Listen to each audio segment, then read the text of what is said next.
இந்த ஊடகங்கள் பற்றி பேசும்போதும் சொல்கிறேன். இதை ஊடகங்களும் வாவ் எப்பேற்பட்ட தலைவர், தான் செருப்பை தானே எடுத்து கீழே தட்டுகிறார். இவங்கெல்லாம் வேலையிலே வச்சுக்கூடாது. இவங்கெல்லாம் ஊடகத்தில் இவங்கெல்லாம் அன்ஃபிட் டு மீடியா.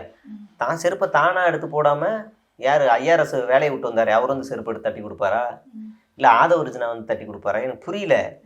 தான் செருப்பை தானே எடுத்து தட்டிய விஜய்.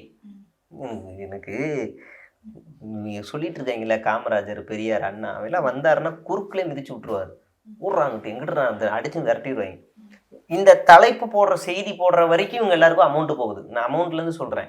நீங்கள் இந்த செய்தி இப்படி வெளியிடனா இன்னைக்கு ஈவெண்ட் நடக்குது, 50 ஷார்ட்ஸ் போடணும், 50 ஷார்ட்ஸ் போட்டிங்கன்னா உங்கள் நிறுவனத்துக்கு நாங்கள் இவ்வளவு தருவோம் அப்படின்னு ஒரு டீலிங் போடும். டீலிங் போடாமலாம் நிறைய சேனல்ஸ் போட்டுட்டு தானே இருக்காங்க. அது நாங்கள் வளர்றதுக்கு, அதாவது விஜயை போட்டு நாங்கள் ரீல்ஸ் போட்டு எல்லாம் பண்ணிடுவாங்க. அவங்க சேனலில் போய் பார்த்தீங்கன்னா விஜய்க்கு மட்டும் இருக்காது, எல்லாருக்குமே இருக்கும். சட்டென திரும்பிய டெபுட்டி சிஎம், பட்டென பதறிய பிஏ அப்படின்னு போடுவான். உள்ளே போய் பார்த்தா ஒன்றுமே இருக்காது. அவர் திரும்பி இருப்பார், அவர் பார்த்துருப்பாரு. அதே டைட்டில் அப்படியே விஜய்க்கு வைப்பான், சட்டென திரும்பிய விஜய், பட்டென பதறிய புசி அப்படின்னு பார்ப்பான். ஒன்றுமே இருக்காது, திரும்பிட்டு போயிருப்பான் அப்படின்ட்டு இருப்பான். அவ்வளோதான் ரியாக்ஷன். அதை ஒரு போட்டு அதை ட்ரெயின் பண்ணுவான். நீங்கள் இதை போட்டுட்டா என்ன நடந்துச்சுன்னு போட மாட்டான், அதை கட் பண்ணி வச்சுப்பான். கடைசியாக ரிவீல் பண்ணுவான்.